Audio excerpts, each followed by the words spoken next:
নমস্কার। আমরা আজকে একটা কবিতা শুনব, রোদ্দুর রায়ের মক্সা কবিতা। নমস্কার। বিশ্বকবি রোদ্দুর রায়ের মক্সা কবিতা আবার উঠিবে চন্দ্র।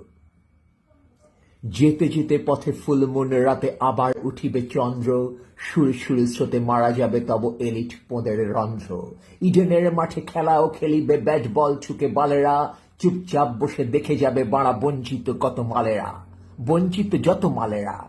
দেশে রাজ্য চোদায় খেলাবে দুই চাঁদ বুড়ি শেয়ানা, লোগো মিডিয়ার পোঁদে সাটা ব্র্যান্ড লেলে গান্ডু ছেয়ানা। চাঁদ ওঠে মাঝ দুপুরের রোদে, ক্যামেরা লেন্সে ঝলকায়, কালচার পোদ মারা গেছে বলে বাল বাঞ্চ চিল্লায়। যেতে যেতে পথে কলেজ ফেস্টে চাঁদে চমকায় উল্লাস, শিক্ষা গিয়াছে রসাতলে বলে চোদনারা করে হাহুতাস। কেউ বলে চাঁদ এত